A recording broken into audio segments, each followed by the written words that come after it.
And now let me introduce our third team. From Singapore, we have Nanyang Technological University.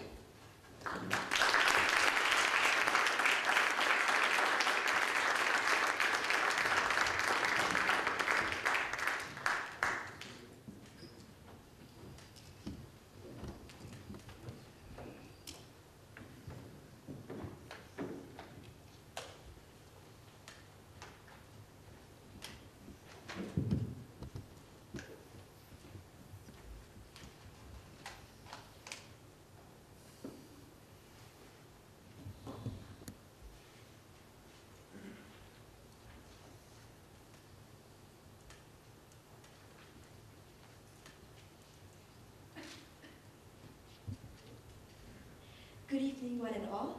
Thank you for giving us this opportunity to present our analysis on ComfortDelGro Corporation.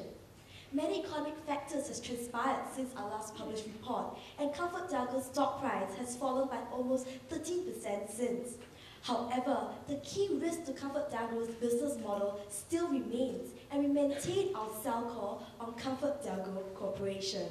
Let me first begin today by giving you an overview of this company. ComfortDelGro Corporation began as a merger of the two largest transport companies in Singapore. It then went on an acquisition spree in almost 7 countries, and within 5 years, it has propelled itself to be the world's second largest land transport company in terms of fleet size. 80% of its revenue for ComfortDelGro Corporation comes from public transport services, which many people deem as relatively recession-proof.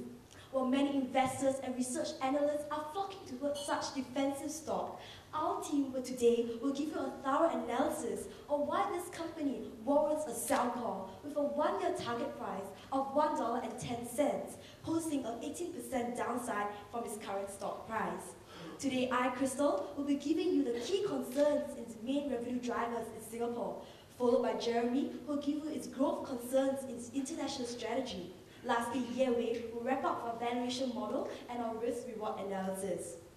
In the Singapore market, let me first begin by taking a look at significant headwinds faced by ComfortDelGro's main revenue driver, the Singapore Public Bus. In late 2008, the Land Transport Authority of Singapore unveiled a new plan for public transport services that has changed the playing field for ComfortDelGro drastically for the following reasons. Firstly, the public bus market in Singapore used to be a duopoly structure. However, we will now see the disintegration of this structure as the Land Transport Authority is set to introduce more players as well as to take back bus routes and have it competitively tendered for from as early as mid-2009. Secondly, you can see it in the Land Transport Authority's plan to boost public transport. Trains will now form the heart of public transport in Singapore and not buses. Now, as you can see, when rail penetration targets non-train commuters, it will inevitably cannibalize bus ridership share. Thirdly, as you can see from the graph behind me, the substitution effect of new rail lines on bus ridership is very significant. With 5 new rail lines coming up in Singapore from as early as June 2009, we can see that bus ridership for ComfortDelGro will face considerable challenges going forward. Now, to take a look at taxi market in Singapore, we expect to see an erosion of margins for ComfortDelGro in its taxi rental arm. A very high congestion charge burden, coupled with falling demand during economic downturn, has forced many cab drivers to leave this industry.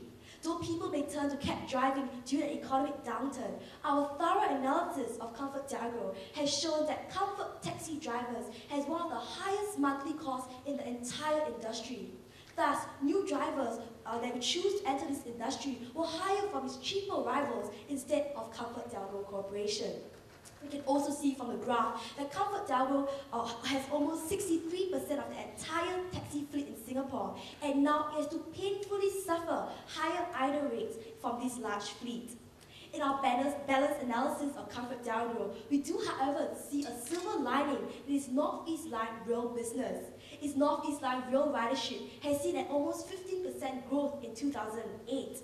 On top of that, the Land Transport Authority also intends to build up critical mass along the rail line that will contribute to this revenue growth. ComfortDelGro will also receive a boost if it wins the new Downtown Line rail bid. However, despite all these exciting prospects about real revenue growth, we must understand that Singapore real revenue contributes a mere 3% to the entire revenue of ComfortDelGro, and this is not enough to fend off pressures from its other business sectors. Now that I've covered the concerns in its domestic front, Jeremy will then bring us drawbacks in his international strategy. Jeremy, please. Thank you, Krystal. Now that Krystal has mentioned the problems in Singapore, let me bring you the other side of the story, which is its overseas growth organically and inorganically. Well, I'll begin with something that's close to our hearts, or rather close to our location, the UK bus market. The UK market has consistently contributed more than 25% of Comfort's revenue. However, we are seeing this cash cow milking dry. Firstly, Comfort subsidiary, the Metro Line, already has a significant share of the London's bus market, which is evenly divided among several players, an indication that the market has reached its saturation point. Next, we need to understand that Comfort contracts bus routes from the government for a fixed fee. In other words, the recession, which is probably going to see bus ridership increasing, is not going to benefit ComfortDelGro. On the contrary, falling taxi ridership, in part due to falling corporate bookings, has taken a hit on ComfortDelGro, seeing earnings suffer a 5.9% year-on-year loss in year 2008, expected to decline even further in year 2009. Well, management is pretty upbeat about two of its growth markets, Australia and China. Allow me to bring to you the reality as to why we ought not be too hopeful about these two markets. Let's look at Australia first. Well, there are fundamental problems in its Australian bus business. 73% of public bus transport commuters actually take the bus from the business district, and Comfort's operation is exactly at where it does not matter, the suburbs. With only 25% of the market privatized, there is very limited organic growth potential for ComfortDelGro in Australia. Putting UK and Australia into perspective, the declining pound and Aussie dollar has seen translation losses of more than 100 million in year 2008. Further depreciation poses a 10% downside to Comfort's earnings. Well, let's look at the last market, China. In China, in recent years, there has been a proliferation of illegal taxi drivers, so much so that the government has decided to stop issuing new taxi licenses. This is very evident from this chart over here, where you can see that Comfort's main business arms in Beijing and Shenyang have seen constant taxi fleets over the past few years. This is worrying for ComfortDelGro because the only way to increase taxi revenue is by raising rental prices or the number of taxis it owns. Well, in summary, the organic growth potential of ComfortDelGro is minimal, which means that inorganic growth is the way forward for this company. Which leads me to my last point, the inorganic growth potential of ComfortDelGro. Well, this table shows the acquisition history of ComfortDelGro from 2006 to 2008. We identify that management is faced with a difficult acquisition environment, evidenced by the decreasing acquisitions made over the years. Moreover, the management has been faced with, acquiring aggressively in terms of fleet size. In our analysis, we realized that a lot of its acquisitions have been non-yield accretive and has not added value to ComfortDelGro. In sum, the value of Comfort's acquisition strategy is too little, too late for management to be upbeat about. With that, I hand the time over to Yewei to continue. Yewei, please. Thank you, Jeremy. Now our team has raised two critical factors affecting Comfort's earnings so far. So how do we translate these two qualitative factors into quantifiable terms? We have used the free cash flow firm model, and we have several assumptions. We believe the economy to bottom up fully in 2009 and have a subsequent but gradual recovery from 2010 onwards. Using a WACC of 9.1%, we derive a target price of $1.10, which is a further 18% downside from current levels. We have also done a relative valuation comparing Comfort against industry peers. And we see that Comfort is trading way above the industry average, and yet it does not have a higher ROE to justify its premium, and therefore Comfort is overvalued. So to sum all the three valuation approaches together, we see the downside risk ranging from 18 to 25%. But being generous over here, we decide to use the target price from the free cash flow model, and we see that there is still a significant 18% downside from current levels. So having understood the downside risk, our team is also aware of 4 possible future events that are favorable to Comfort. Number 1, winning new bids. Number 2, deregulation of bus routes. Number 3, an early global economic recovery, as well as new acquisitions in the pipeline. I will talk about one domestic event and one international event. Looking at the domestic front, Comfort might win the bid of new rail contracts. However, even if they win the bid, the earliest year of operation will be in 2013, and it will take at least 3 years for them to break even. This, coupled with high discount rate and revenue uncertainty, will make the NPV impact to be minimal. Looking at the international sector, we see that the early global economic recovery is unlikely to happen, given the recent release of economic data suggesting further weaknesses ahead. So our team has shown that the potential upside of Comfort is being contained. And in conclusion, all three factors point towards the same direction for ComfortDelGro. We reiterate the sell call with the target price of $1.10, implying further 18% downside ahead. With this, we thank you for your time. We end the presentation and we open to the floor for questions. Thank you.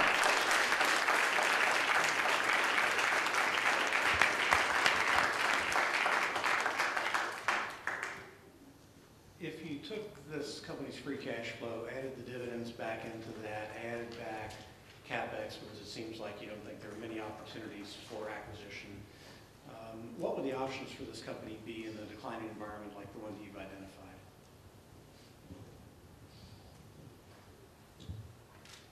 Well, like what we have mentioned earlier on, in terms of acquisition, ComfortDelGro has historically been making small acquisitions, which means that based on historical track record, we identified that this would still be what ComfortDelGro would go on with, which is where we did a scenario analysis using that as our base case scenario.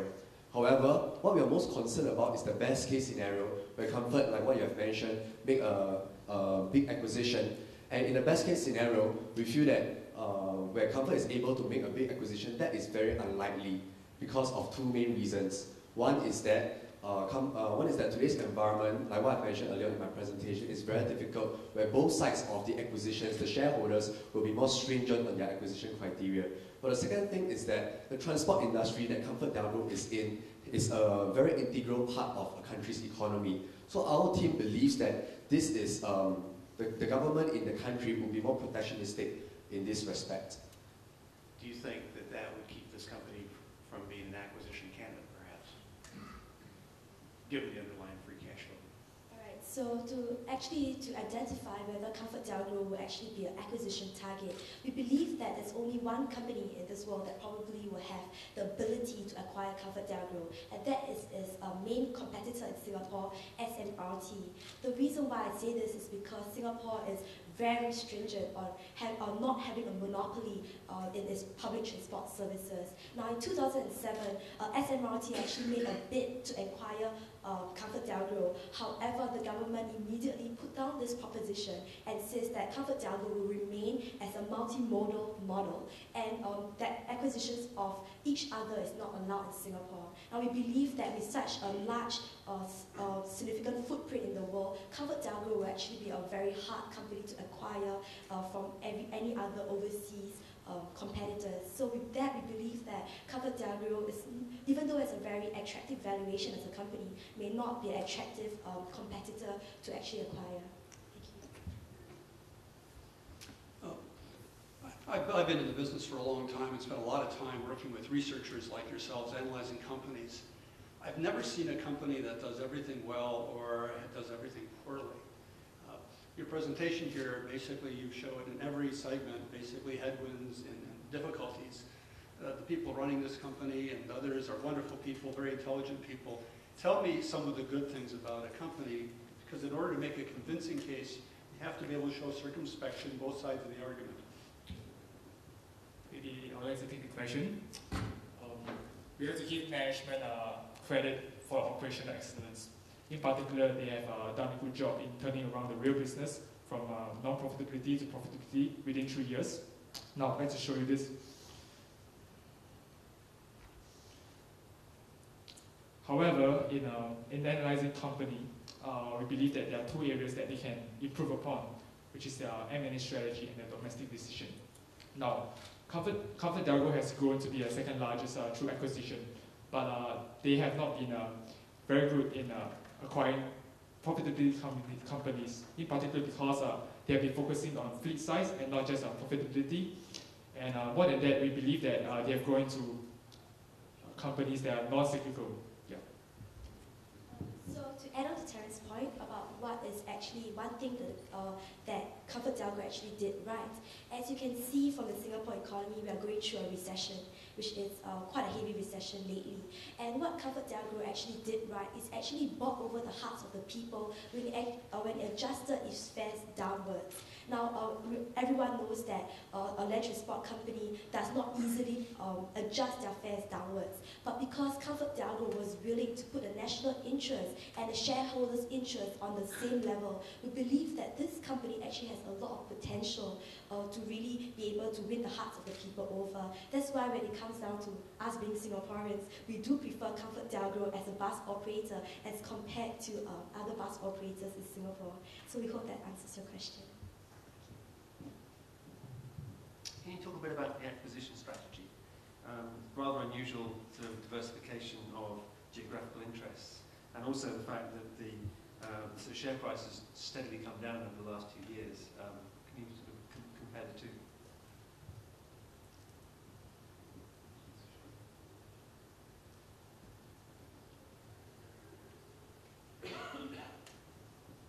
Maybe I'd like to take the question again. Now, ComfortDelGro, they've grown into the UK economy, China and Australia. They believe that they should go into countries that they have a good bus transportation system. But however, we believe that they have done a slight mistake while they have gone into the UK, for example, which is a financial cyclical economy, just like Singapore, and not being able to diversify their risk. So, in terms of acquisition, they have done a good job, but they should have been more careful in their selection of countries to grow into, in particular UK. But they can focus more on value-enhancing, high profit margin, high growth countries such as India or even Vietnam. Yes, that's the answer. And how does this affect the stock price of ComfortDelGro? We believe that many investors of ComfortDelGro has not realized that Comfort's actually acquiring non-yield accretive investments, and that's actually the highlight of our whole presentation, that we have discovered that much of its acquisitions has not been yield accretive. Even though investors may not be aware of that, however, our team has actually plotted an ROIC slide, and you can see for the past few years, the returns on investment for Comfort's acquisitions has been dropping steadily, and we believe it's only a matter of time before investors actually realize that their acquisitions overseas are not yield accretive. We're just one step forward in predicting that ComfortDelGro will soon be able to show its real colors when it buys up more companies that do not add value to its company, and then it will be reflected in our stock price, which we are forecasting. You have very strong view about this and produce convincing data on it, but you don't explain why the company itself is choosing to do this. And I'm also interested in whether you had the opportunity to ask the company about its non-accretive acquisitions and what your view is on why are they doing this? Maybe I'd like to take the question. The first reason why we believe the management is going to do more non-yield accretive acquisitions because they have a very strong vision and mission. They wanted to be the world #1 land transport company in terms of fleet size. So currently they are world #2, and they are setting this target for the shareholders to say that they promise them that in 4 years' time, in 4 to 5 years' time, we are going to be the world #1. So definitely this comes intuitive when they are doing a lot of acquisition based on the amount of fleets that's available and not really into looking into profitability and growth. Yeah. So can you talk about a little bit about the analyst coverage and how your view compares with the consensus? Well, first of all, we'd like to show us our base assumption about economic recovery 2009 and a gradual recovery 2010, because it's very integral to see our EPS estimate forecast. And we see that the differing point between us and the rest of the house is that they are more optimistic than us about outlook, but we are just more realistic. And we can see from the analyst recommendation that the analysts themselves have been downgrading the earnings consistently, and we believe that sooner or later they are going to reach the same conclusion as us in terms of earnings outlook and earnings projection.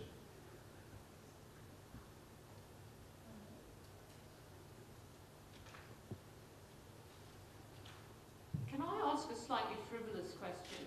Where does the company's name come from? It actually comes from the merger of two groups, Comfort Group and Dalgro Group. Comfort Group used to be the biggest taxi operator in Singapore. Dalgro Group was the biggest bus operator. So the merger between the two largest transport companies forms the name Comfort Dalgro. Not very creative, but still shows the story. Going back to the comment you made, which is pretty critical to your investment thesis about the declining or the non-accretive nature of the new investments, the poor acquisitions. So what is it, how will that be revealed to other investors? What is it that they're missing that they don't see? Because if I'm in the company, I'm going to tell you these are long-term investments. I have to spend money now to make a lot more money later, all those kind of things. So what is it that you're seeing that you think will in fact translate into other people's views about that slide on the declining ROIC? All right, so I think one of the things that we actually can talk about is that if you can look at Comfort Dalgro and how it's trading against its peers, everyone knows that when a transport company actually announces its acquisition deals, it may or may not be successful depending on the synergies that's created during a merger acquisition. Now, actually, when we take a look at Comfort Dalgro, investors in Singapore are very optimistic about Comfort Dalgro being able to acquire big deals every single year. Therefore, they've actually priced in a premium for Comfort Dalgro, assuming that Comfort Dalgro is able to do this. However, optimism does not equal reality. So I believe when investors see this reality, they'll actually see the optimism is overhyped. So it's the failure to realize the synergies. Yes,